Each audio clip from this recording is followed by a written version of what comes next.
ආයිබෝන් මම ඔයාලව සාදරයෙන් පිළිගන්නවා තවාන LK YouTube නාලිකාවට. අද තවාන LK YouTube නාලිකාව ඔයාලට විශේෂ වීඩියෝ එකක් ගෙනෙන්න හිතුවා. ඇත්තට මේක ගෙවතු වගා හෝ වගා කටයුතු සම්බන්ධව නෙමෙයි. මම අද වීඩියෝ එකේදී කතා කරන්න බලාපොරොත්තු වෙන්නේ ගෞතම බුදුරජාණන් වහන්සේගේ ජීවිතයේ විශේෂ අවස්ථාවන් හා සම්බන්ධව කතා කරනු ලබන සල්ගස. අපි අද වන්දනාමාන කරනු ලබන සල්ගසමද යන්න සම්බන්ධවයි. ඔබට මතකද අමර සහ නයන ගහක් යට ඉඳගෙන මල් කැඩුවා. අපිට හෝඩි පොතේ කියලා දුන්නා ඒ ගහ සල් ගහ කියලා. මේ වීඩියෝ එක ඉවර වෙනකම්ම බලන්න. 1901 6වෙනි ජෝර්ජ් රජුරුව ලංකාවට ආවට පස්සේ පේරාදෙණිය උද්දිත උද්‍යානයේ ගහක් රෝපණය කරනවා. මේ ගහේ නම කැනන් බෝල්. එහෙමත් නැත්නම් කාලතුවක්කු උණ්ඩ ගස. මේ ගසට කාලතුවක්කු උණ්ඩ ගස කියලා කියන්නේ මේකේ මල් පිපුණාට පස්සේ හැදෙන ගෙඩිය කාලතුවක්කු උණ්ඩයක හැඩයට සමාන නිසා. මේ ගහේ විද්‍යාත්මක නාමය සබ්ටයිටල්ස් වල සහ කමෙන්ට්ස් තීරුවේ මම දාලා තියෙනවා. 1901 දී තමයි මේ දකුණු ආසියාවේ පළවෙනි වතාවට කැනන් බෝල් ගහක් ගැන වාර්තා වෙන්නේ. මේ ගහේ නිජබිම වෙන්නේ සවුත් ඇමරිකන් රටවල් කියන්නේ බ්‍රසීලිය, කොස්ටරිකා වගේ රටවල් තමයි නිජබිම විදිහට සැලකෙන්නේ. මේ කැනන් බෝල් ශාකය බ්‍රිතාන්‍යයන් විසින් ඉන්දියාව, ලංකාව, තායිලන්ත වගේ රටවල් රෝපණය කරලා තියෙනවා. ඇත්තටම ලංකාව තමයි මේ ශාකය වැරදි විදිහට තේරුම් අරගෙන තියෙන්නේ. ඉන්දියාවෙත් මේ ගහ තිබ්බට ඉන්දියාවෙන් මේක සල් ගහ විදිහට සලකන්නේ නැහැ. මේක කිසිම දැවමේ වටිනාකමක් නැති මල් විතරක් ගන්න පුළුවන් ශාකයක් විදිහට තමයි සාමාන්‍ය පිළිගැනෙන්නේ. මේ ශාකය බ්‍රිතාන්‍යයෙන් විසින් ලංකාවට හඳුන්වලා දුන්නාට පස්සේ මේක පිටින් ආපු ගහක් නේ. ඒක ඇත්තටම අපිට ලොකු වටිනාකමක් විදිහට දකින්න නැති. ඒත් එක්ක මේ ගහේ තියෙන මල් දැක්කම අපි මේක විශේෂ විදිහට දකින්න නැති. එතකොට මේ මලේ හැඩයත් එක්ක අපි මේක ලොකු ගෞරවයක් දෙන්නේ නැති. ඒත් එක්කම කවුරු හරි මේ ගහ සල්ගස ලෙසනේ වැරදි අර්ථකථනයක් දෙන්නේ නැති. ඒ වැරදි අර්ථකථනය කොච්චර දුරට ගියාද කියතොත් අමර සහ නයන දක්වා මේක යන්නේ නැති. ගෞතම බුදුරජාණන් වහන්සේගේ ජීවිතයේ විශේෂ අවස්ථාවන් වලදී කතා වුණු සහ වෙස්සක බුදු හිමියන්ට පිට දුන් බෝධීන් වහන්සේ ලෙස ලංකාව පුරා පන්සල් වලට මේක බෙදා හරින්නේ නැති. 1901 දී බ්‍රිතාන්‍යයෙන් ශ්‍රී ලංකාවට හඳුන්වා දුන් කැනන් බෝල් ශාකයට අපි අද දක්වා වන්දනාමාන කරනවා. අපි එහෙනම් බලමු මේ අනිත් සල් ගහ මොකක්ද කියලා. ඉන්දියාව, බංග්ලාදේශයේ, නේපාලයේ නිජබිම කරගත් සෝරියා රොබුටුෂා කියන විද්‍යාත්මක නමින් හඳුන්වන ඉන්දියාවේ ඉන්දියන් සාල කියලා හඳුන්වන ශාකයක් තියෙනවා. මේක විශේෂ දැවමේ වටිනාකමකුත් තියෙනවා. ඒක වගේම ඉන්දියාවේ විෂ්ණු දෙවියන් සහ විශේෂ සංස්කෘතීන් වල විශේෂ අගයක් මේ සල් ශාකයට දීලා තියෙනවා. ඔයාලා ලංකාවේ දැකලා තියෙනව නේද හොරගහ? මේ හොරගහ ඉන්දියන් සල් ගහට බෙහෙවින් සමාන නිසා මේක දෙකම එකම කුලය.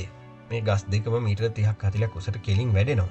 ලංකාවේ හොරගහේ දැවවලට තියෙන ඉල්ලුම වගේම ඉන්දියාවේ සල් ගහේ දැවවලටත් ලොකු ඉල්ලුමක් තියෙනවා. අපි මේ කතා කරන සල් ගහේ මල් පිපෙන්නේ අතු අග පොකුරු විදිහට පිපෙනවා සහ මේකේ කහපාට සහ සුදු කියලා අවදීන් දෙකක් මේ මල් වල තියෙනවා. මේ මල් වල ලොකු සුවඳක් තියෙනවා. ඒතක මේකේ ගෙඩිය කියන්නේ ඵල බීජ හැදෙන්නේ අපි ලංකාවේ දැනට හොරගහේ බීජ හා සමානයි. බීජ වලට වඩා කුඩායි. ඒ විදිහ ලස්සන බීජ තමයි හැදෙන්නේ.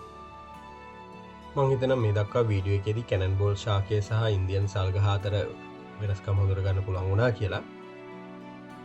අපි දැන් බලමු බෞද්ධ ආගමේ සඳහන් සල්ගස ලංකාවේ සල්ගස ලෙස හඳුන්වන කැනන් බෝල් ගස හා වෙනස් වෙන්නේ කොහොමද කියලා.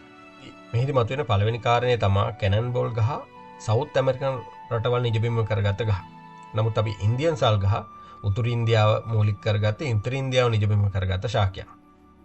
මේ කැනන් බෝල් ශාකය ආසියාව තුළ මුලින්ම වාර්තා වෙන්නේ බ්‍රිතාන්‍ය යුගය තුළ. මේ බුද්ධ කාලය සම්බන්ධ කතාවලට මේ කැනන් බෝල් ශාකය සම්බන්ධ කර ගැනීමේ ලොකු ගැටලුවක් තියෙනවා. ඒත් එක්කම බෞද්ධ සාහිත්‍යයේ සඳහන් වෙනවා මේ සල්මල් වර්ෂාවක් වගේ වැටුණා කියලා. හිතන්න මේ කැනන් බෝල් ශාකයේ මල් ටිකක් විශාලයි. ඒතර මේ විශාල මල් වර්ෂාවක් විතර වැටුණොත් මොන වගේ දෙයක් වෙයිද කියලා. හැබැයි අපි මේ කතා කරන ඉන්දියන් සල් ගහේ මල් ඇතරම කුඩා මලක්. ඒ මලක් වර්ෂාවක් විතර වැටෙන්න පුළුවන් නේද? අපිට කතා කරන්න පුළුවන් තව කාරණයක් තියෙනවා. බුද්ධ උත්පත්තිය සහ පරිනිර්වාණය දෙකම සිද්ධ වුණේ සල් උයන් වල. ඔබ හිතන්න මේ තරම් විශාල කාලතුවක් උණ්ඩ වෙනි විශාල ගෙඩි හැදෙන ගස් තියෙන කැනන් බෝල් උයනක් මේ සඳහා තෝරාගනීද? ආරක්ෂිතද? එකක් වෙනස් විදිහට හිතලා බලන්න. අමර සහ නයන කියලා දීපු ගස සල් ගසද කියලා. ඒක ඉංග්‍රීසියෙන් අපිට හඳුන්වලා දුන්නු කැනන් බෝල් ගස. ලංකාවේ ගොඩක් අය වැරදියට තේරුම් අරගෙන ඉන්නේ. කැනන් බෝල් ගසේ කොටස් සල් කියලා ආයුර්වේද වෙදකම් වලටත් ගන්නවා. බලන්න අමර සහ නයන අපිට කොච්චර වැරද්දුවාද කියලා. අපි වැරදි ගහකට වඳිනවා. වැරදි ගහක් වෙදකමට ගන්නවා. ඇත්ත සල් ගසුත් ලංකාවේ පන්සල් කීපයකම තියෙන. උද්දිත උද්‍යාන වලත් තියෙනවා. මේ වැරද්ද නිවැරදි කරන්න. අනිත් අය දැනුවත් කරන්න. මේ වීඩියෝ එක ෂෙයා කරන්න. ඇත්ත සල් මල් වල ෆොටෝස් කමෙන්ට් තීරුවේ දාලා තියෙනවා. අවාන LK මේ වීඩියෝ එක කිරීමේ මූලික අරමුණ උනේ ශාකයක් සම්බන්ධව තියෙන වැරදි වැටහීමක් නිවැරදි කිරීමටයි.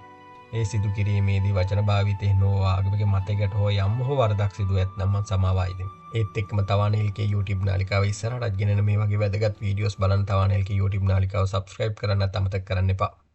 මේ වගේ වැදගත් වීඩියෝකින් නැවත හමුවෙමු. ඔබට සුබ දවසක්.